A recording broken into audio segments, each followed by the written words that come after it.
En el DF, entramos en la mente de los especialistas para encontrar señales de creatividad de un emprendedor, de pasión de un investigador, de liderazgo de una empresaria, porque son señales que inspiran y que hay que saber leerlas. Por eso los más importantes líderes de las industrias y mercados nos entregan su experiencia e insumos que aportan al país. DF, 34 años leyendo las señales de los mercados y negocios. Te invitamos a conocer www.mercadosglobales.cl, el sitio web de indicadores económicos de BCI, diseñado especialmente para entregarte toda la información necesaria para tu día a día. Gracias a su diseño versátil e innovador, te permitirá realizar búsquedas de manera más rápida. Tendrás a disposición más de 70 indicadores e instrumentos en línea. Además, podrás comparar hasta 5 instrumentos financieros y acciones y conocer el detalle de los fondos mutuos y fondos de inversión BCI. Hola a todos, muy buenos días. Qué bueno estar acá. Primero que nada me quiero saltar un poquito el protocolo, pero yo creo que lo amerita, porque tenemos que comentar mutuamente qué semana. Realmente ha sido una semana, no se puede partir presentando formalmente sin hacer un hincapié en que ha sido una semana especialmente intensa y yo por eso le quiero agradecer especialmente al ministro. Yo sé que el ministro encuentra que era obvio que iba a acompañarnos, pero el segundo año que nos acompaña en marzo en este encuentro que pretende proyectar macroeconómicamente el 2023 y yo sé que la coyuntura política ha estado compleja esta semana y las horas que vienen no promete mejor tampoco. O sea, ¿no ha terminado la semana todavía? No ha terminado la semana todavía. Por eso yo quiero partir por agradecer, valorar especialmente esto. Quiero también saludar a mis dos copanelistas que también han hecho un esfuerzo porque están hoy día en un rol que no están habituadas y van a ayudarnos a canalizar las preguntas que toda la ciudadanía tenemos en torno a los temas macroeconómicos. Muchas gracias por estar con nosotros. Primero Andrea Togman, economista jefa de Quiñenco y consejera electa de la SOFOFA. Muy bienvenida, Andrea, gracias. Y Claudia Torres, que es la gerenta general de BCI Asset Management. Hemos estado coordinándonos en reuniones, en WhatsApp, buscando un bloque de preguntas para aprovechar bien esta hora, la que será una hora de transmisión. Agradezco también al BCI, que es el presentador de este encuentro, y a todo mi querido equipo del DF, que está aquí en toda la parte de producción, a su directorio y sus editores que están aquí presentes. Quiero comentarles ahora que estamos siendo transmitidos por muchas plataformas diferentes, varias del diario financiero, por streaming. Aquellas personas que nos están viendo online sepan que pueden participar a través del hashtag, Seminario Económico DF, nos pueden mandar sus preguntas, esas preguntas me van a llegar acá durante el encuentro. Aquellas que conversen con estos bloques que estamos pensando, las vamos a ir sumando a las preguntas y si no dejaremos al final un tiempito para hacerlo. Los demás, los que están aquí, también están invitados a hacerlo vía redes sociales. Así que, sin más, partamos. Yo me voy a dejar la primera pregunta. La primera pregunta es, ministro, como comentábamos esta semana difícil, las primeras reacciones que ha tenido usted y el gobierno han sido apuntar a una coalición de derecha que votó en bloque en masa, de alguna manera. En algunas personas dicen que coordinado por ciertas personas o bajo ciertos parámetros, y algunas áreas del Congreso bien díscolas. Pero eso no va a cambiar en el tiempo y ustedes apuntan a hacer algunos acuerdos. ¿Cómo se va a manejar el diagnóstico que ustedes tienen hoy día? Muy bien, bueno, primero que nada, muy buenos días a todos y a todas. Efectivamente ha sido una semana intensa, que además está marcada, ¿cierto?, por el Día Internacional de la Mujer, así que, aunque sea unos días más tarde, felicitaciones a todas las mujeres que mayoritariamente están participando claramente en esta reunión. Por supuesto que el otro evento de la semana fue la votación del proyecto de reforma tributaria. Nosotros sabíamos que esta iba a ser una votación estrecha, por supuesto. No nos hacemos ilusiones respecto de dada la composición del Congreso. Pero a veces uno a lo mejor ingenuamente tiende a pensar que los argumentos, los datos, el esfuerzo de flexibilidad hace una diferencia, pero desgraciadamente creo que la dinámica de política en Chile ha ido evolucionando en una dirección distinta, donde la evidencia, los argumentos quizás pesan menos que en fin, otras consideraciones que no caen ya tanto dentro de mi área. Ahora, ministro, evaluar. claro, pero esa premisa supone pensar que los argumentos y los datos convencían a los otros. O sea, no necesariamente puede haber sido quizá la reforma no era la que... Sí, a ver, o sea, bueno, a mí me ha tocado trabajar con el Congreso desde el 90, así que he visto toda la evolución, claro, con algunos saltos entre medio que estuve fuera del país, pero es interesante y preocupante la atención que ha comenzado a centrarse, por ejemplo, en las votaciones de la idea de legislar. Y esto, hay que decir, no es un tema solamente de ahora, no es un tema solo que afecta a este gobierno, también afecta al gobierno anterior. Y creo que el tema de la idea de legislar se ha transformado casi en una suerte de plebiscito parlamentario, donde se trata de marcar posiciones, pero sin necesariamente considerar cuáles son los efectos de votar, el significado y el efecto de votar en contra de la idea de legislar de un proyecto. ¿Y usted sería partidario, por ejemplo, de acotarlo en la nueva Constitución y de dejar una idea de legislar, por ejemplo, para las mociones o para ciertos tipos de proyectos, pero dejar que los proyectos de temas recurrentes entren directamente? Puede ser, o sea, pero quizás quiero enfatizar un poquito más qué es lo que significa la idea de legislar. Significa, ¿cierto?, si acaso hay mérito en legislar sobre una materia que está siendo propuesta, en este caso, por el Ejecutivo. Y el rechazo de la idea de legislar, que si uno lee, ¿cierto?, nuestra Constitución y ve cómo funciona el Parlamento, está pensado para eventos más bien de carácter excepcional, se ha ido transformando en un punto de tensión casi recurrente. O sea, yo tuve votaciones en contra de la idea de legislar de la ley de presupuesto. ¿Ah? Entonces se pregunta, a ver, ¿qué significaría no legislar sobre la ley de presupuesto? ¿Qué está pensando el parlamentario o parlamentaria que vota en contra de la idea de legislar de un presupuesto? Y normalmente lo que uno encuentra es que la argumentación que se da es que, bueno, hay tal o cual tema que no le gusta al parlamentario o que rechaza del contenido del proyecto. Por ejemplo, hubo parlamentarios que justificaron su voto en contra de la idea de legislar de la reforma tributaria, argumentando de que no beneficiaba a las pymes. Pero, por supuesto, en el articulado del proyecto había normas que afectaban a las pymes, en general que las beneficiaba, y perfectamente, y creo yo, o sea, mirando retrospectivamente, en otras etapas de nuestra vida política, lo normal habría sido que un parlamentario o parlamentaria dijera, ok, yo acepto que se justifica que haya una reforma tributaria, pero no me gusta el impuesto patrimonial, no me gusta tal o cual norma y voy a votar en contra de esa norma cuando lleguemos a la votación en particular. Entonces hemos recorrido un camino inverso. Ahora, ministro, en lugar de ir de lo general a lo particular, estamos yendo de lo particular está condicionando lo general. Ahora, ministro, quizá dejando sentado el punto de que esta votación fue un ejemplo claro de que hay una necesaria reforma al sistema político, eso es lo que va a tener que usted lidiar probablemente el año y medio que viene, quizás 2 años más. Y hay una urgencia de una reforma tributaria y una reforma de pensiones. Lo que viene ahora es dentro de ese mapa y dentro de esa composición, viene la búsqueda de un consenso y ese consenso va a ser en una modalidad 2x1, incluyendo pensiones y tributaria. ¿Cómo se va a perfilar de ahora en adelante esta discusión? Bueno, hay opciones estratégicas que uno puede tomar.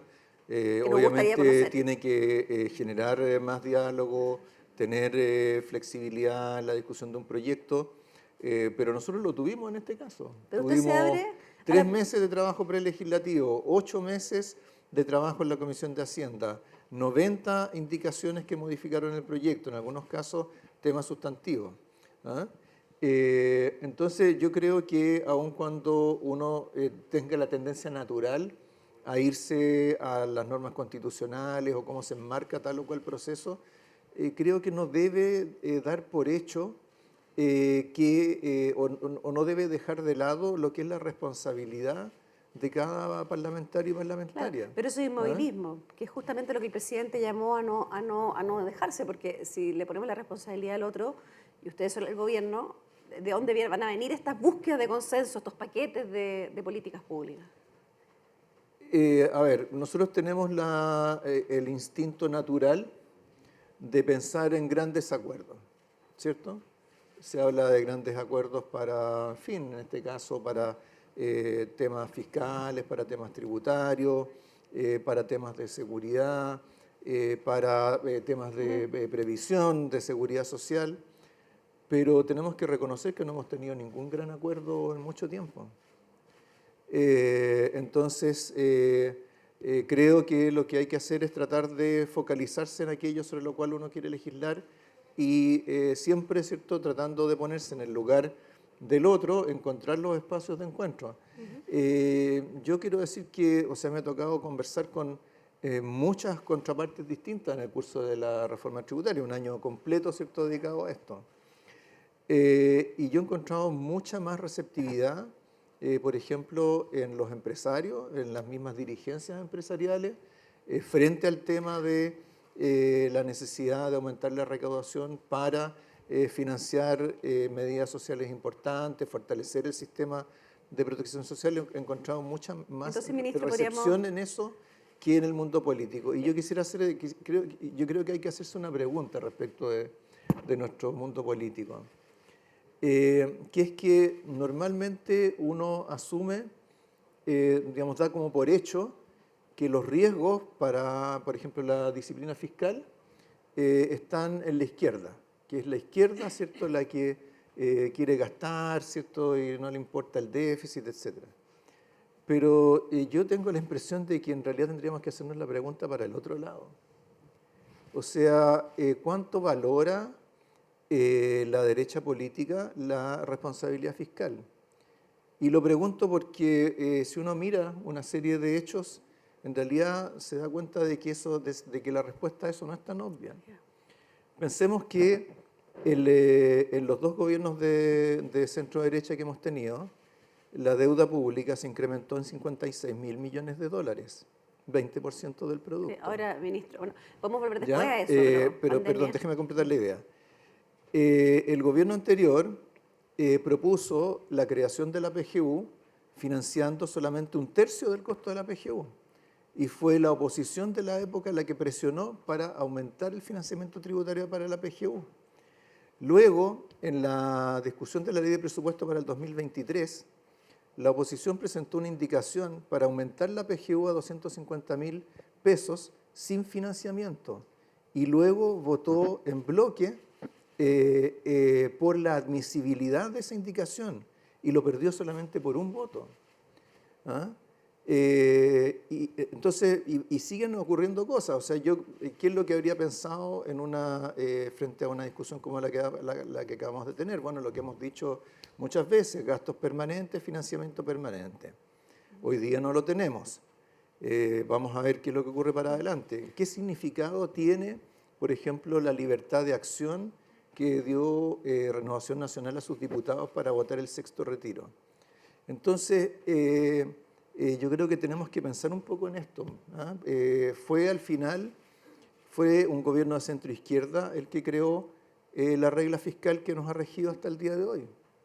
Fue el actual gobierno, más a la izquierda que el gobierno del presidente Lagos, el que recuperó el superávit fiscal después de 15 años. ¿Ah? Entonces, creo que son preguntas bien importantes que tenemos que hacernos. Vamos a volver al tema de gasto fiscal y de equilibrios macroeconómicos, pero Claudia y Andrea tienen preguntas ya sobre el debate tributario y más sobre el contenido que hemos estado discutiendo. Claudia. Ministro, yo creo que es importante porque lo hemos visto ya como una alternativa, ¿no? El uso del royalty para poder financiar de manera compensatoria el aumento en la PGU, ¿no? Sabemos que la reforma tributaria en parte buscaba financiar el aumento de la PGU, tiene un costo en torno a 1,6% del PIB, y muchos se preguntan, bueno, ante esta situación, royalty, impuestos correctivos, ¿son una alternativa para poder financiar el aumento de la PGU? Sí, bueno, es parte, ¿cierto?, de la agenda legislativa del gobierno, es parte, ¿cierto?, de lo que se ha definido como reforma tributaria en su conjunto, lo que se votó ayer solamente uno de los proyectos, pero era el más importante cuantitativamente. Pero los órdenes de magnitud lamentablemente no alcanzan porque incrementar la PGU a 250.000 pesos, cuesta más o menos 2.500 millones de dólares al año permanente. En el caso del royalty minero, el royalty minero está tal como está el proyecto, que todavía no ha terminado de tramitarse, ¿cierto? Aumenta la recaudación en medio punto del producto, o sea, más o menos 1.500 millones de dólares, pero de esos 1.500 millones, ya 450 están comprometidos para aportar a las regiones y a los municipios, particularmente a los municipios de las comunas mineras. Así que ya estamos hablando de 60% de medio punto del producto, o sea, ya no estamos yendo a menos de 1.000 millones de dólares al año. Y en el caso de los impuestos correctivos, la lógica que tienen no es recaudar, ¿cierto? Es incidir sobre el comportamiento de las personas y de las firmas por la vía de cambiar precios relativos. Entonces, los proyectos de impuestos correctivos contienen impuestos y contienen subsidios. Y en el neto está previsto que eso en su conjunto recaude no más allá de 0,3% del producto. Parte de lo cual también está comprometido que vaya a los territorios. Entonces, desgraciadamente no son alternativas, y por lo demás todavía tenemos que discutirlo y tramitarlo. Usted dijo, no alcanza, ¿no? Y la pregunta, y también la quiero volver a enfatizar, algo ya tocamos de la responsabilidad fiscal, pero en este escenario es importante entender si el compromiso del gobierno está por esa vía, ¿no? Porque la presión que probablemente va a haber sobre el gasto fiscal puede ser importante. El poder dar cumplimiento a todas las demandas sociales es parte central del eje del programa de gobierno.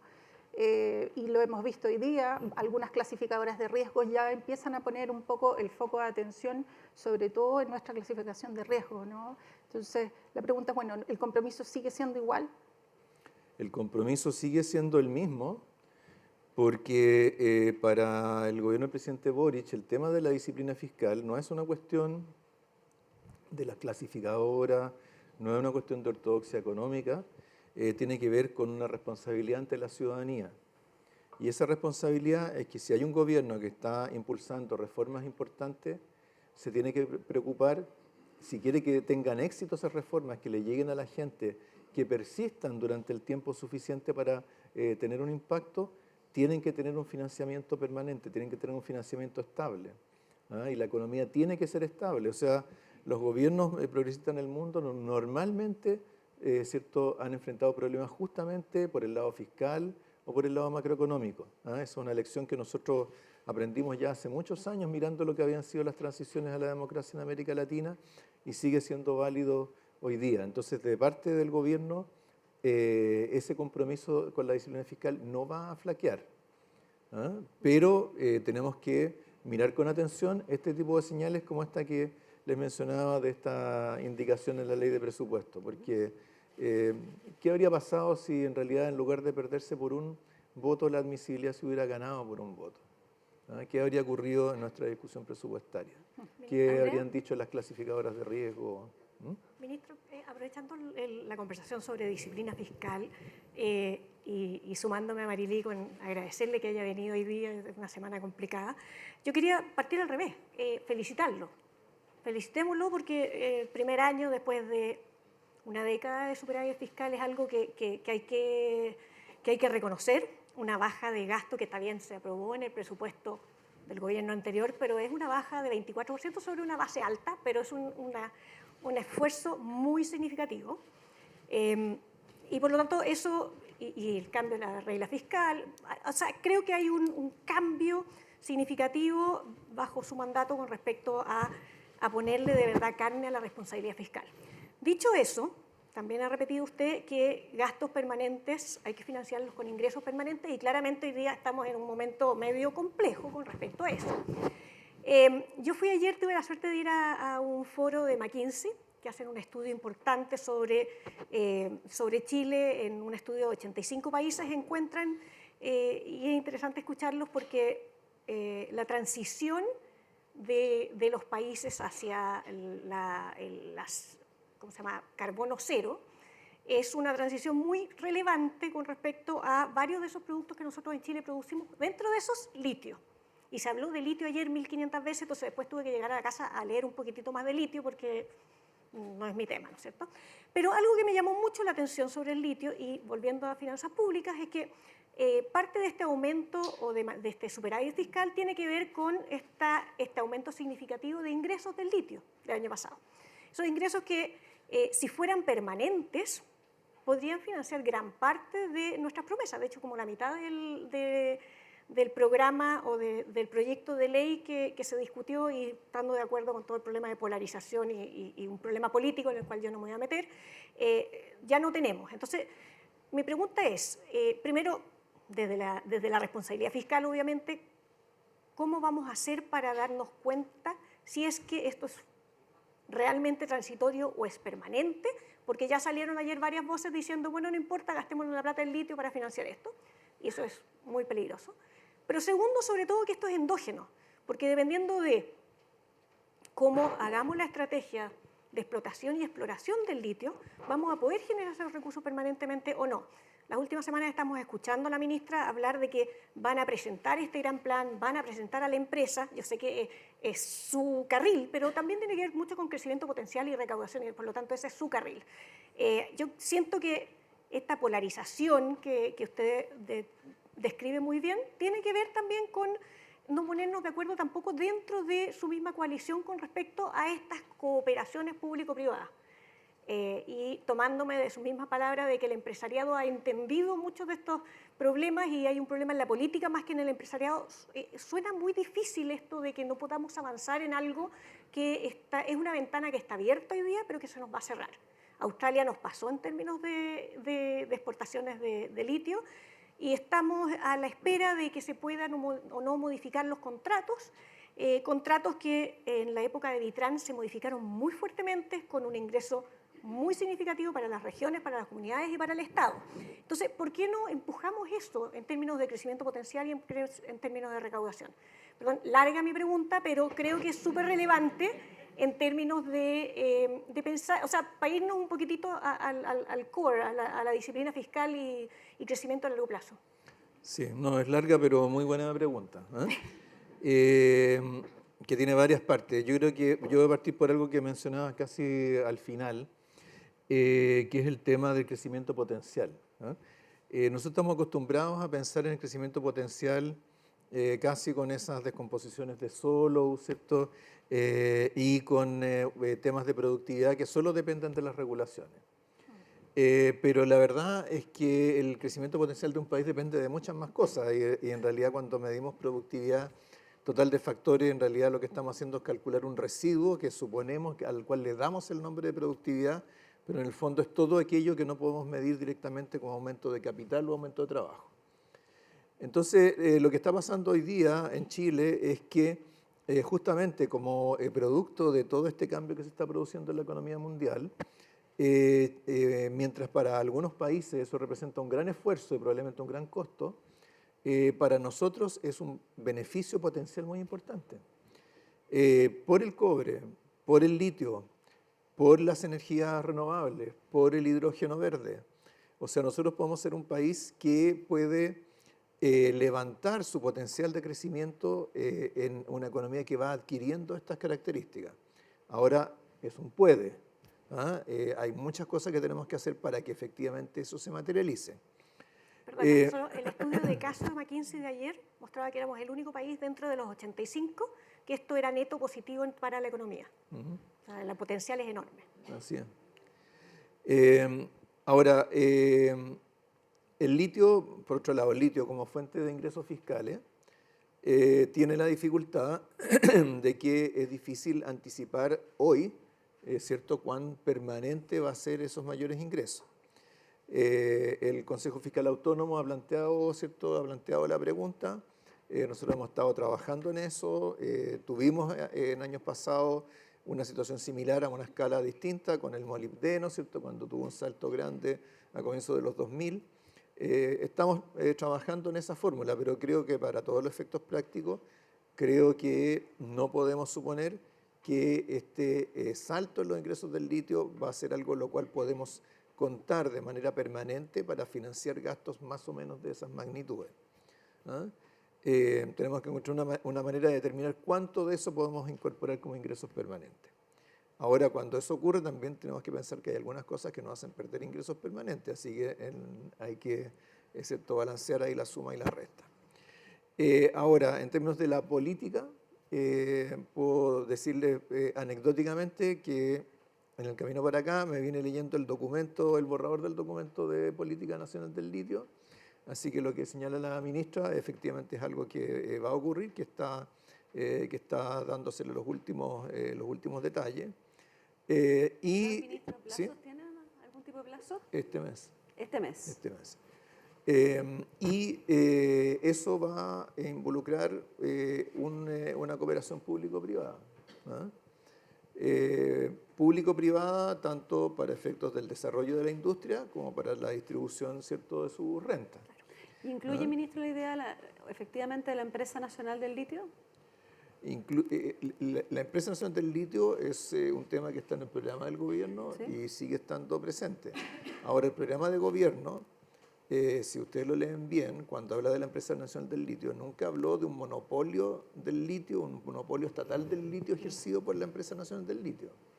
¿Ah? O sea, va a ser una empresa que compita con otras empresas del litio. O sea, ahí vamos a ver ciertos los detalles, pero el ahí vamos a ver es el que me preocupa a mí, porque mientras nosotros estamos en ahí vamos a ver, de hecho, acuérdense que la primera comisión del litio la formó el gobierno de Bachelet II, ¿no es cierto? Y salió con sendas propuestas, y estamos hoy día, casi 10 años después, todavía en ahí vamos a ver, y entre medio nos pasó Australia, China se ha metido en todo, y nosotros quedamos, porque necesitamos esos ingresos permanentes, nos quedamos, me parece que nos quedamos demasiado pegados. Sí, pero, o sea, conociendo a McKinsey, supongo que habrá mencionado ayer que Australia, la manera de extracción del litio que tiene es distinta a la que tenemos nosotros. Sí. Y que al mismo tiempo, ¿cierto?, la tecnología para la extracción del litio de los salares también está cambiando. Y por lo tanto, parte de la política nacional del litio tiene que ver con cómo acelerar ese cambio, acelerar el cambio desde la obtención de litio por la vía de la evaporación de la salmuera, ¿cierto?, en los salares, a lo que se llama extracción directa. Entonces, también esa política lo que va a tener que hacer es buscar cómo acelerar esa transición, porque eso va a permitir, ¿cierto?, una manera más eficiente para producir litio y más amigable con el medio ambiente y más efectiva en la conservación del agua. Yo voy a tener que sacarlo el tema súper interesante del litio, pero estamos hablando de litio porque necesitamos ingresos permanentes y probablemente la reforma tributaria, o sea, reforma de pensiones, perdón, y toma el tema previsional, el que nos pesa ahí principalmente en términos de necesidad de generar recursos. Así que voy a partir, en el fondo, Claudia, por las preguntas de pensiones, que esta semana se han puesto de nuevo en primer plano a raíz de lo que pasó en el tema tributario. Bueno, la reforma de las pensiones, ministro, cambia radicalmente la forma en cómo se interactúa hoy, ¿no? Se crean nuevos actores, el Estado pasa a tener un rol bien protagónico dentro del sistema, pero por otro lado no aborda tendencias que hoy día son una realidad, ¿no? Las personas vivimos más, no hay avances por ahí, hay un nivel de informalidad que todavía es importante. Y por otro lado, la cobertura, ¿no? La reforma de las pensiones de alguna manera está financiada por los trabajadores dependientes, y la informalidad empieza de repente a crecer, ¿no? Y eso es un tema importante.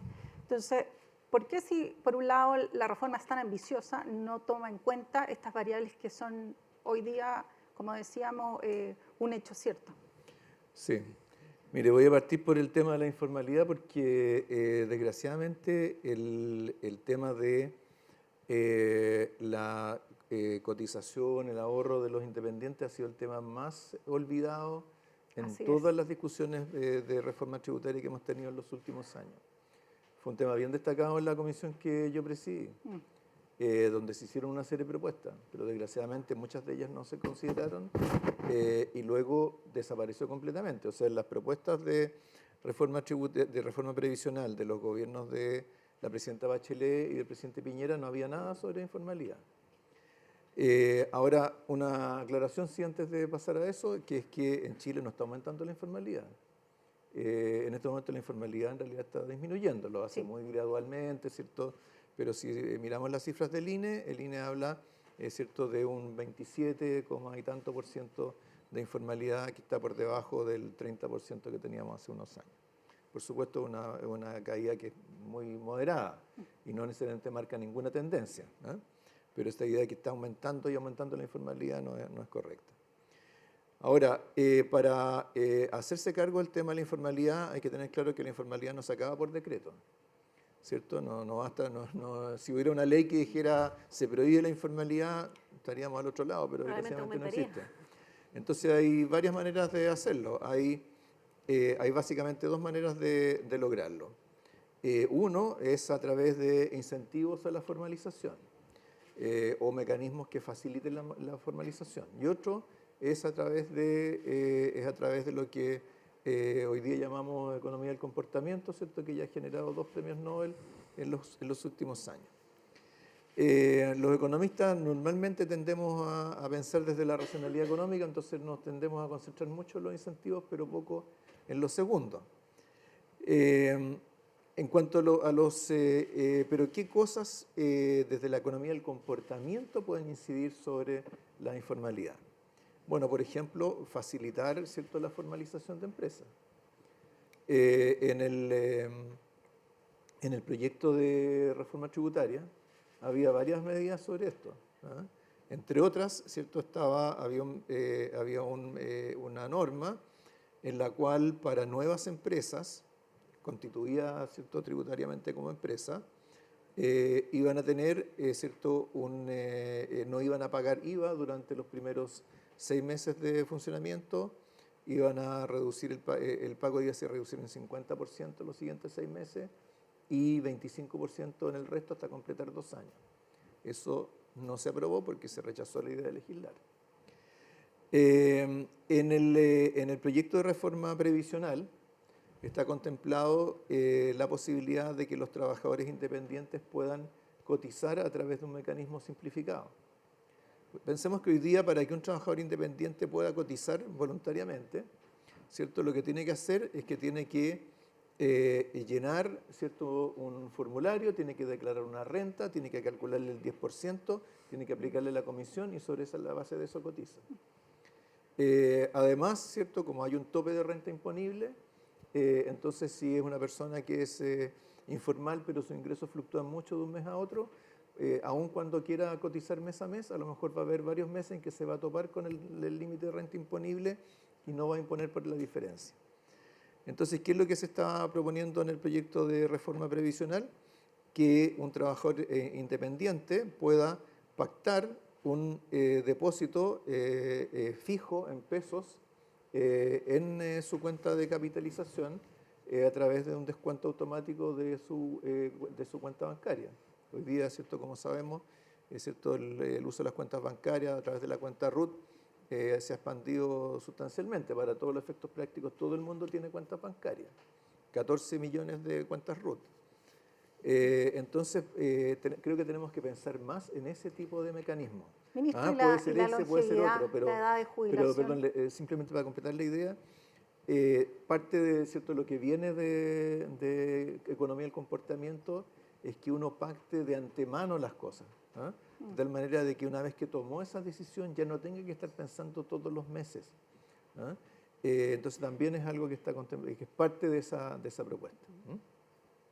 Súper. Y la otra pregunta era, ¿por qué no también empezar a avanzar en algo que ya es una realidad, ¿no? Mucha gente tiene que extender el periodo que trabaja porque sencillamente lo requiere, ¿no?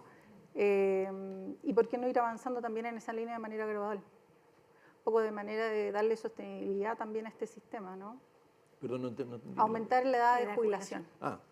Bueno, a ver, tenemos que tener claro qué es la edad de jubilación en Chile, ¿ah? Porque en Chile no es obligatorio jubilarse a la edad de jubilación, ¿cierto? En realidad el único efecto práctico que tiene la edad legal de jubilación es que es una base para efectuar ciertos cálculos o para gatillar ciertas cosas. Pero en la práctica, ¿cierto?, por la vía de la definición de los requisitos para ciertos beneficios, en realidad la edad efectiva de jubilación se ha ido postergando. La edad efectiva de jubilación de las mujeres ya está en más de 63 años, en promedio. ¿Ah? Se ha ido acercando mucho, se ha ido cerrando la brecha con la de los hombres. Entonces, la verdad es que a diferencia de otros sistemas de pensiones, donde la edad de jubilación es una cuestión es un parámetro bien clave, en el caso nuestro, en realidad por la vía, en la medida que vamos estableciendo beneficios que se van anclando a edades distintas de la edad legal de jubilación, en la práctica podemos ir generando un cambio similar. ¿Y no cree que ayudaría un poco a acompañar esa transición? Porque el mercado laboral también se ajusta un poco a esa, ¿no? Y que sea una señal para que efectivamente se vayan desarrollando puestos de trabajo para esas personas, digamos, ¿no? Sí, claro, o sea, uno de los grandes problemas que teníamos, se discutió también en mi comisión en el 2006, para el tema de la edad de jubilación, es que el mercado del trabajo de los mayores de 50 años era muy complicado. Eso ha ido cambiando, ¿no? Si uno mira lo que es la evolución de las tasas de participación en Chile hasta la pandemia, porque ahí ya todo cambió, pero hasta la pandemia el grupo que más crecía era el grupo de 55 años y más. Entonces se ha ido produciendo un alargamiento de la vida laboral y se ha ido enriqueciendo, por así decirlo, el mercado del trabajo para las personas de mayor edad. La pandemia, sin embargo, en buena medida barrió con todo eso, porque hoy día cuando vemos que todavía nos queda una brecha como de 2,5 puntos de tasa de participación respecto a la situación previa a la pandemia. Esa brecha de 2,5 puntos ya no son mujeres, está compuesto fundamentalmente de jóvenes que se dedicaron a estudiar, en fin, y de mayores de 55 años. Y a lo mejor esa brecha no se va, esa gente que salió a lo mejor ya definitivamente no va a volver, porque es algo que hemos visto que ha estado pasando en muchos países después de la pandemia. Gracias, ministro. Andrea, también tienes preguntas del tema pensiones. Chuta, es que dijo tantas cosas que tengo preguntas en muchos lugares.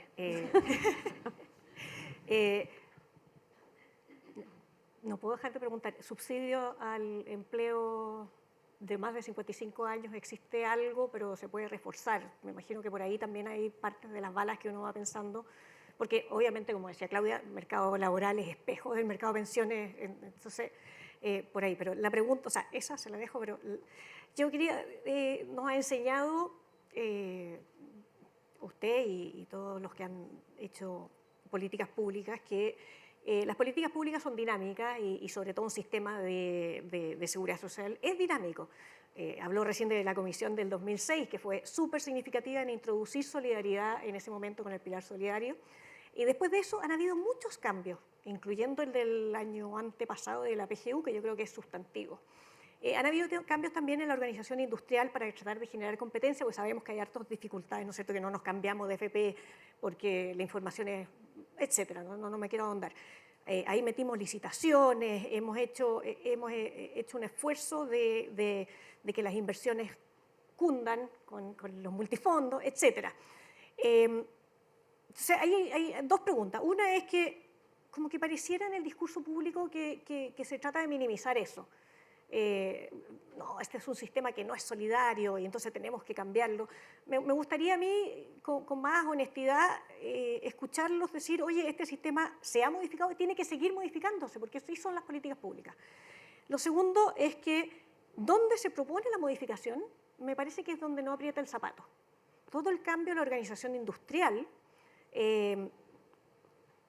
tiene un montón de supuestos que en una transición van a ser riesgosos. Y creo que los beneficios potenciales están en duda. Obviamente me refiero a cuentas nacionales y me refiero a la monopolización o el default de que los recursos se van al Estado. Entonces, cuentas nacionales me parece algo que es súper discutible. Y la pregunta es, ahora que en este nuevo contexto, después de 11 meses de diálogo que fueron, me imagino, súper complicados, vienen muchos meses de diálogo en el tema de pensiones y esos son dos temas que a lo mejor podrían ya vislumbrarse como temas a conversar. Sí, bueno, nuevamente son hartas preguntas juntas. Es que me va a aprovechar la oportunidad. Entonces, primero, incentivos a la contratación. Es una posibilidad. Hoy día la manera en que eso se ha recogido ¿cierto? Por la vía de un salario mínimo más bajo para los mayores. Pero tengo yo me parece a mí que si uno quisiera buscar incentivos tendrían que ir más por el lado de facilitar el trabajo a tiempo parcial, por ejemplo, más que directamente el subsidio a la contratación. ¿Ah? Pero, en fin, acuerdo, forman parte, adaptabilidad. digamos, de una batería que Sí. y sigue más o menos la misma lógica. Ahora, respecto de, digamos, las propuestas más grandes de reforma. A ver, yo diría lo siguiente, a ver, primero, la capitalización individual como tal, por definición, no contiene solidaridad, o sea, no hay Porque por dónde... el sistema no es la capitalización individual. Claro, El sistema incluye, es mixto. Justamente, es que para allá voy. ¿Dónde está la solidaridad hoy día? Está básicamente en dos partes. Está en el pilar solidario antes, la PGU ahora, ¿cierto? Financiado por el fisco con Renta General de la Nación, y está en el seguro de invalidez y sobrevivencia, ¿cierto? Porque siendo un seguro, hace un pool de riesgo donde, ¿cierto? Todos aportamos y retiran, ¿cierto? Aquellos para los cuales se materializa el riesgo. Entonces, a lo que voy con eso es que varias de las cosas que están propuestas en la reforma fundamentalmente operan con esa misma lógica. O sea, cuando se habla de seguro social, no se está haciendo un juego de palabras, no es un branding de fantasía. ¿Ah? Es decir, bueno, vamos a desarrollar, ¿cierto? Vamos a ampliar este concepto de seguro, ¿ah? Y lo vamos a extender a cosas que no están hoy día cubiertas por el seguro de invalidez y sobrevivencia. ¿Ah? Lo vamos a extender, por ejemplo, a riesgos, entre comillas, que tienen que ver con circunstancias que las personas no pueden cambiar, por ejemplo, las diferencias entre hombres y mujeres. Lo vamos a extender a cosas a las cuales la gente se enfrenta a lo largo de su vida, por ejemplo, las necesidades de cuidados. ¿Ah? Lo vamos a extender, ¿cierto?, a cosas que tampoco necesariamente podemos manejar individualmente, que es cierto que es la diferencia de los ingresos que podemos acumular durante nuestra vida laboral. Y entonces, ¿cómo se financia un seguro? Bueno, se financia con una prima, ¿cierto? Una prima y una serie de ¿cierto? Eventos que gatillan el seguro. Eso es el seguro social del proyecto de reforma previsional. Es simplemente el desarrollo de la idea de un componente de seguro dentro del sistema de pensiones. Ahora, ¿qué es lo que nos enfrentamos con eso? Nos enfrentamos a esta idea de que todo tiene que ser de propiedad individual y todo tiene que ser heredable. El seguro de invalidez y sobrevivencia no es ni de propiedad individual ni es heredable. Hoy día es parte fundamental del sistema. La PGU no es heredable, ni es de propiedad individual, es simplemente un beneficio que tiene la persona. Entonces, creo que tenemos que poner un poco de racionalidad en esta discusión. No por ganar un punto en una discusión vamos a distorsionar todo el sistema de pensiones. Estoy de acuerdo, O sea, yo se lo he dicho a los propietarios de algunas de las grandes AFP, que son al mismo tiempo, ¿cierto?, compañías de seguro a nivel internacional. Yo les digo, ¿qué es lo que están haciendo ustedes con esta campaña por el tema de la propiedad individual? ¿No se dan cuenta que a partir de ahí surgió la idea del retiro de las rentas vitalicias?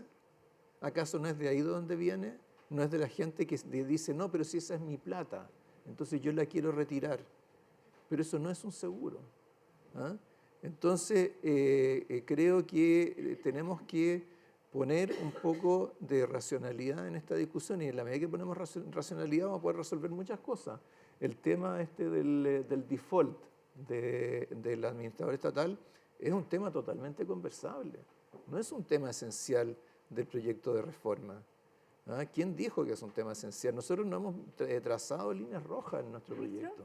¿Ah? Usted dice que es un tema conceptual, pero también puede ser un tema de preferencia. Puede haber un grupo de personas importantes, entre ellos un grupo de parlamentarios, que este modelo de seguro social extendido a todo no le parece la manera adecuada, de llevar adelante el sistema de pensiones.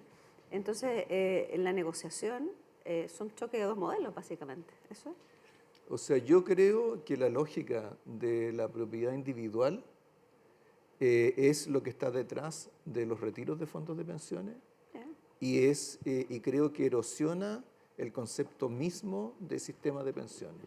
Porque los sistemas de pensiones existen porque las personas individualmente no van a ser capaces de ahorrar individualmente durante toda su vida en una cuenta bancaria, qué sé yo, para financiar la vejez, porque las personas tienen preferencia por el consumo presente, cuestión que está, ¿cierto?, ultra desarrollada en la literatura.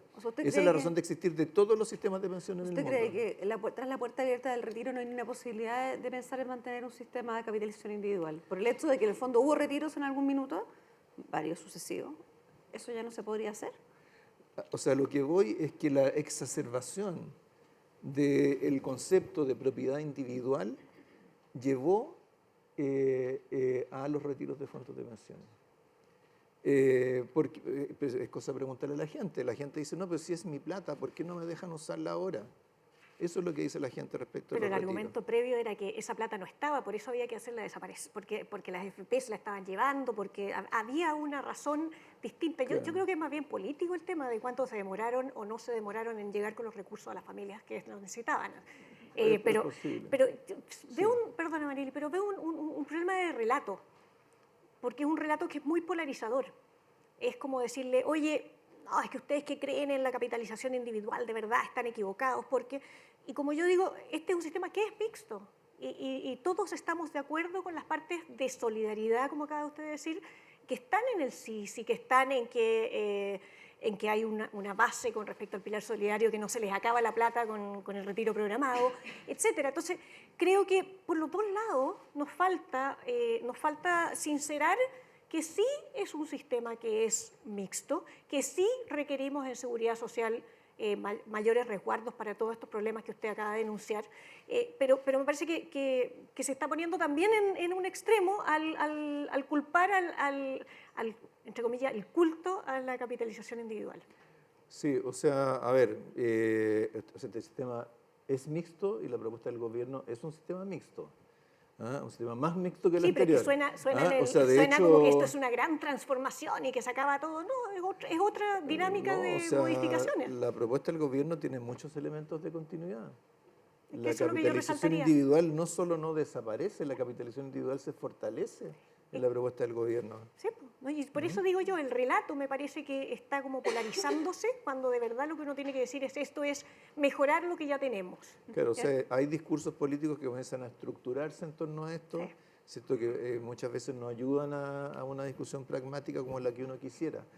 Lo que uno quisiera, Marily, es que pensemos en el sistema de pensiones como un sistema de pensiones, como parte de la seguridad social, que tiene un componente de ahorro obligatorio, que tiene un componente de una base, ¿cierto?, que entrega el Estado y tiene un componente de seguro social. Si lo pensamos en esos términos, bueno, podremos tener diferencia en el peso relativo de cada uno de esos pilares, en cómo está diseñado cada uno de ellos, pero no tendríamos esta discusión como de principios que comienza que ha tomado tanta fuerza. ¿Qué viabilidad usted le ve al proyecto que ya está presentado de cara a lo tributario, a lo que pasó en lo tributario, y de cara a una comisión que ahora cambia de presidencia en la Comisión de Trabajo y que está ahí con esta mesa técnica que... A ver si anda, digamos. ¿Cómo ve usted el proceso de la reforma previsional en los meses que vienen? Sí, bueno, el gobierno ha tenido mucha disposición a dialogar. De hecho, ¿cierto?, cuando el presidente de la comisión planteó ¿cierto?, crear esta mesa técnica, nosotros estuvimos totalmente de acuerdo. Entiendo que va a estar convocada para el lunes y vamos a ver quiénes llegan. Pero nosotros hemos dicho, Marily, el gobierno no tiene líneas rojas en el proyecto de reforma. Tiene propuestas, por supuesto, y tiene que explicar sus propuestas, pues no va a dejar de explicarlas, ¿cierto? Obviamente tiene que explicar qué es lo que está proponiendo, tiene antecedentes para justificarlo y ha tratado de darle una cierta consistencia a lo que propone, pero eso no quiere decir que frente a propuestas alternativas que cumplan objetivos similares, no vayamos a tener apertura. Eso por supuesto que lo vamos a tener. ¿Las cuentas nacionales son algo en lo que ustedes estarían dispuestos a ceder? ¿Cambiar el concepto de cuentas nacionales que hoy día está en el proyecto y que es resistido ampliamente por un sector? O sea, cambiar cuentas nacionales por cuentas, llamémosle, no sé, efectivas, básicamente lo que requiere es un periodo de transición más largo, donde para poder pagar beneficios o mayores beneficios a los pensionados actuales se requiere que haya recursos que vengan de alguna parte. Eso es básicamente lo que implica, ¿cierto?, cambiar el concepto de cuentas nacionales. Pero eso no es contrario, o sea, la cuenta nacional no es, ¿cierto?, el determinante de que exista un seguro social. Simplemente es un seguro social que sea organizado, que sea propuesto que se organice de esa manera. Perfecto. Nos quedan 8 minutos de transmisión y tenemos que ser más o menos cumplir porque ya hemos aprendido después de pandemia que las transmisiones de más de una hora no son tan buenas. Y tengo muchas preguntas del público en el tema macro, así que voy a partir con una primera que me llegó de un lector y después hacemos una más cada una. La primera es de un suscriptor del Diario Financiero, un muy fiel suscriptor, que nos dice que usted en el último informe de finanzas públicas, el de diciembre, bajó la proyección de crecimiento de menos 0,5 a menos 0,7. Sin embargo, desde febrero se la ha visto mucho más optimista. Se la ha visto optimista con las nuevas cifras. ¿Viene una corrección importante? Bueno, en este momento la corrección importante que está ocurriendo es en las demás proyecciones de mercado. Ya veremos, ¿cierto?, el Banco Central qué es lo que dice en su próximo IPOM. Pero hasta hace 3 meses atrás, las proyecciones del gobierno estaban en un extremo del rango de proyecciones para la economía en el 2023. Estaban en el extremo, entre comillas, optimista. Ahora lo que ha ocurrido es que todas las proyecciones de mercado han ido subiendo, el gobierno hizo un pequeño ajuste, pero básicamente lo que ha ocurrido es que se ha estrechado, ¿cierto?, el margen de esas proyecciones, y eso es bueno, quiere decir que entendemos mejor cómo se va, tenemos una visión más compartida de cómo se va a comportar la economía en el 2023. Ahora, para entender, ¿cierto?, esto de las proyecciones, lo que tenemos que tener claro es que digamos, cuando tomamos cifras agregadas, tomamos crecimiento de 2023 respecto al 2022, es como si estuviéramos tomando un promedio, ¿cierto?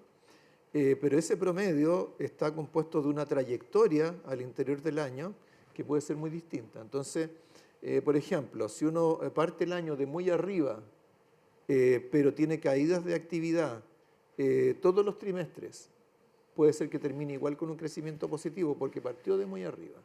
Si parte de muy abajo y tiene un crecimiento todos los trimestres, puede ser que igual tenga una cifra negativa y sobre todo si lo compara con un año que partió a su vez de muy arriba.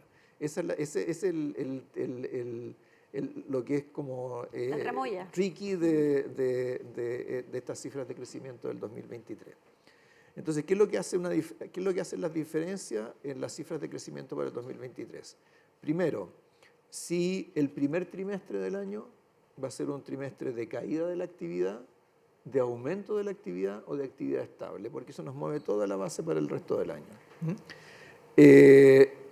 Hasta hace poco todos suponían que íbamos a tener una caída importante en el primer trimestre, particularmente el Banco Central. Esa caída grande en el primer trimestre no está ocurriendo. Ahora, ¿febrero no podría estar afectado por los incendios? ¿No podría haber un efecto ahí? Es posible. Nosotros hemos mirado lo que ocurrió en el 2017. El efecto fue relativamente pequeño, pero también las características fueron un poco distintas. Pero, digamos, los incendios, por supuesto, implicaron pérdidas importantes, en fin, pero en términos de impacto sobre la actividad económica, que no es tan grande. En general, lo que ocurre con los desastres es que implica una pérdida de activos grandes, pero en términos de los flujos a veces no hacen una diferencia tan significativa. Entonces, en el fondo, dependiendo de si el primer trimestre cae, se mantiene o sube, eso va a marcar mucho la cifra del año. Y por supuesto el resto, cuando hablo de cifras trimestre a trimestre, siempre estoy hablando de comparación respecto del trimestre anterior. Y por supuesto lo otro es con cuánta fuerza, ¿cierto?, venga el crecimiento en los trimestres siguientes. Pero el primer trimestre del año va a ser bien clave para determinar el signo de la actividad durante el 2023. Pero aparte de la parte técnica de la base de comparación, hay este movimiento, ¿no es cierto?, de las expectativas hacia, en el mejor de los casos, crecimiento nulo, ¿no es cierto? Ahí se ha ido moviendo. En parte es porque el mundo en general está mejorando, China, etcétera, y en parte son cosas domésticas. ¿Cuánto pesa cada uno y qué cosas domésticas podría usted resaltar de lo que está generando este cambio? O sea, suponiendo que efectivamente no es solo una demora en la baja, sino que los trimestres van jugándonos positivamente. Sí. Y dentro del interno, por favor, ministro, considere la tesis de Sebastián Edwards y algunos otros economistas de la posibilidad de que los resultados del 4 de septiembre tuvieran que ver con esto. Sí.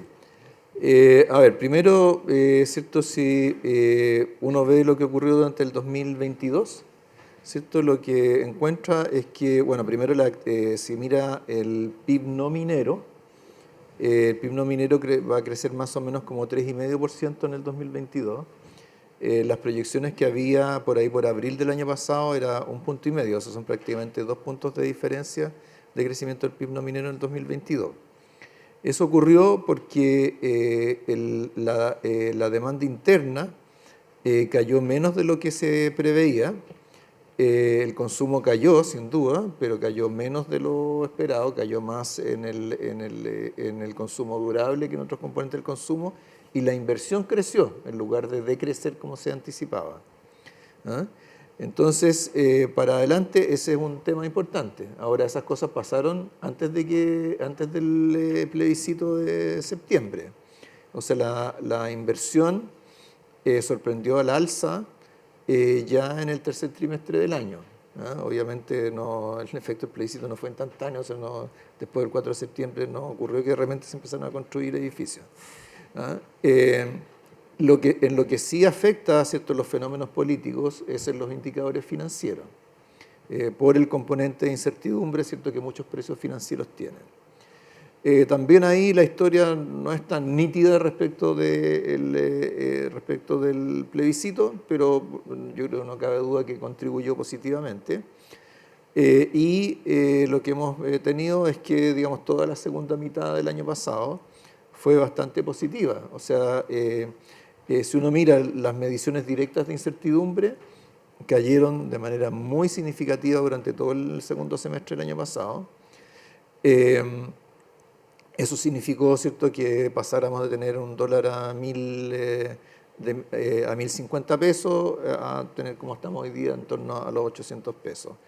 Significó bajar 170 puntos base la tasa de interés de largo plazo.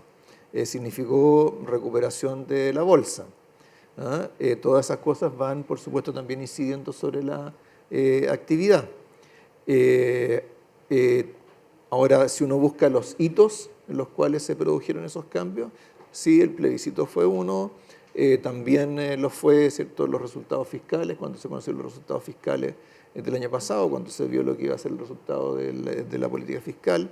O sea, hay varios factores que van contribuyendo. La misma reforma previsional, cuando se presentó, fue seguida de mejora en los indicadores financieros, porque lo que hablábamos antes, la idea se constató que lo que se estaba proponiendo era un sistema mixto de pensiones donde se iba a fortalecer el mercado de capitales. Entonces, todos esos elementos han ido contribuyendo, y lo que tenemos hoy día, yo creo que es muy interesante, que es que todos los indicadores están moviendo en una dirección positiva, incluyendo las expectativas que mencionaban ustedes.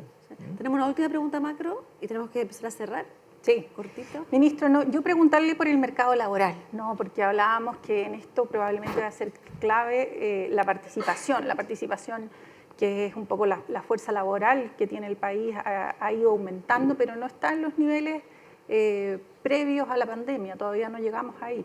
Pero por otro lado tenemos una fuerza de trabajo que más o menos en términos trimestrales móvil crece 45.000 puestos de trabajo, una capacidad también de ir absorbiendo esa fuerza laboral en torno a los 40.000, un mercado que se ve ajustado. Entonces, la pregunta es, efectivamente, el crecimiento ha sido mejor de lo que estábamos avisorando, ¿no? Pero igual es un crecimiento bajo, ¿no? En el mejor de los casos quizás hablemos del 0%, ¿no? ¿Cómo incentivar de alguna manera la mayor inversión para que efectivamente, en la medida que la participación laboral crezca, esa gente pueda encontrar empleo finalmente y no tengamos incrementos importantes en las tasas de desempleo? Claro, o sea, a ver, yo creo que es útil referirse al mercado del trabajo para una cuestión que es más general, que es el hecho de que la dificultad para entender la macro en este periodo tiene que ver con que tuvimos con el COVID-19 una crisis muy distinta a lo tradicional, donde las variables de oferta se han movido tanto o más que las variables de demanda.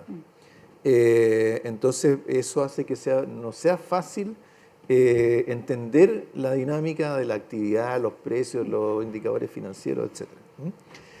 Ahora, en el mercado del trabajo eso fue especialmente cierto, porque hubo cientos de miles de personas que dejaron el mercado del trabajo y eso incidió sobre las tasas de desocupación, etc. Ahora, parte importante de esa fuerza de trabajo ya volvió. Y de hecho hoy día los niveles de empleo ya son superiores a los previos a la crisis.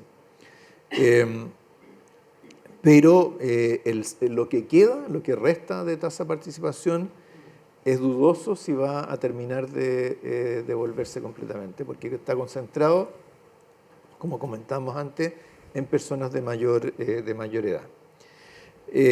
Ahora, en el mercado del trabajo, si uno observa, el empleo asalariado ha estado creciendo más que el empleo no asalariado y ha estado contribuyendo a absorber el aumento de la oferta de trabajo. Mucho en ese rol también el Estado ha jugado un rol bien clave, ¿no? En la creación de estos puestos de trabajo es finalmente el Estado el que ha contribuido con mayor fuerza a absorber esa fuerza laboral, ¿no? Y los privados quizás un poco más congelados. Entonces la pregunta es cómo de alguna manera poder volver a poner el foco en la necesidad de crecer, ¿no? Es eso lo que finalmente nos va a permitir un poco financiar todas las demandas sociales de manera mucho más sostenible en el tiempo. Cómo salimos un poco a hablar de eso que puede hacer una diferencia en el largo plazo. Claro, bueno, el Estado ha contribuido a través de sus propias decisiones, pero también por las políticas de empleo. O sea, yo creo que el IFE laboral ha sido un buen instrumento político. Ahora, su pregunta va a la inversión, ¿cierto? La inversión y el crecimiento. Entonces, yo diría que se necesita para aumentar la inversión. Por supuesto, tenemos que seguir bajando la incertidumbre, por eso no es bueno que se nos alargue la discusión tributaria. Y esto habría sido mejor que la hubiéramos cerrado en 4 meses más, a que tengamos, no sé, 1 año y medio por delante. Pero hay otras formas, por supuesto, de hacerlo. Hay muchos temas de proyectos que están en espera de aprobaciones ambientales. Ahora recién tuvimos la aprobación de Coyahuasi, en los próximos días va a Los Bronces, ¿cierto? Ojalá que esos proyectos grandes finalmente logren la compatibilidad con los estándares ambientales y se puedan materializar. Tenemos que resolver, ¿cierto? Esta crisis en la cual ha estado el sector de la construcción. Hay varias medidas que se han implementado en esa dirección. Va a estar ayudando la baja de tasas de largo plazo, ¿cierto? Que son más relevantes para la inversión que la tasa de muy corto plazo de la política monetaria.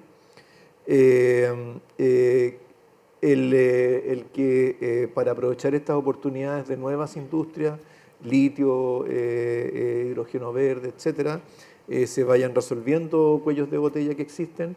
En el caso del hidrógeno verde, por ejemplo, el Ministerio de Medio Ambiente está trabajando en una metodología para simplificar todo el proceso de evaluación ambiental para que sea más temprano y más estandarizado, de tal manera de que no esté dependiendo, ¿cierto?, de decisiones en el último minuto, en la última instancia. Pero siempre con el comité político al final, ¿no? ¿Siempre con el comité político al final? Siempre con el comité de ministros, pero va a haber también el Ministerio de Medio Ambiente está trabajando en una propuesta de reforma del sistema de evaluación de impacto ambiental. Y ahí el rol de las distintas instancias y de los CEREM y todas esas cosas es una cosa que va a estar también en discusión. Es importante que la inversión pública siga creciendo. Nosotros nos atrasamos mucho en materia de infraestructura hace años atrás. O sea, tenemos muchas vías por las cuales avanzar. Parte de ellas están en la agenda proinversión que dio a conocer el gobierno. Teníamos medidas en favor de la inversión en la reforma tributaria, nuevamente no se aprobaron. Teníamos, por ejemplo, un fondo de créditos tributarios para proyectos con alto efecto multiplicador que se iba a ir asignando todos los años. Ojalá que sea algo que podamos revivir junto con el resto de la reforma o con los ajustes que tenga que tener. Así que Ministro, yo diría que no es un tema, un tema que para nosotros es de máxima relevancia. Ministro, solamente agradecerle, tenemos más de 10.000 personas conectadas y para cerrar esto, la pregunta de rigor, ¿qué espera usted de este cambio de gabinete, de este aniversario del primer año y lo que viene el mes que sigue? Bueno, yo hace meses atrás cometí el error de anunciar el cambio de gabinete inadvertidamente. No, pero ministro, así que no es mucho lo que puedo decir, pero lo que sí diría es que lo que le interesa mucho al presidente es fortalecer la capacidad de gestión en el gobierno. Yo creo que así como el cambio de gabinete anterior tuvo que ver con procesar el efecto el resultado del plebiscito, creo que en este caso más bien los temas que preocupan al presidente son más bien de gestión y probablemente es esa preocupación la que se va a reflejar en las decisiones que él tome. ¿Gestión política o gestión de los ministerios en terreno? Gestión de gobierno. La gestión de gobierno tiene de todas esas cosas. Muchas gracias, ministro. Muchas gracias a mis copanelistas, que yo creo que están para periodistas, francamente. Así que cualquier cosa se reconvierten. Así que muchas gracias a todos por estar con nosotros. Gracias a BCI. Y los dejo para una jornada que sigue siendo súper interesante. Gracias.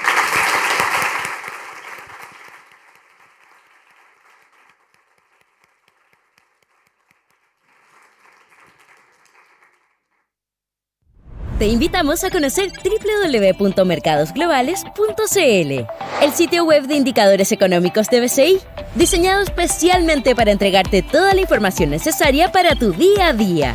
Gracias a su diseño versátil e innovador, te permitirá realizar búsquedas de manera más rápida.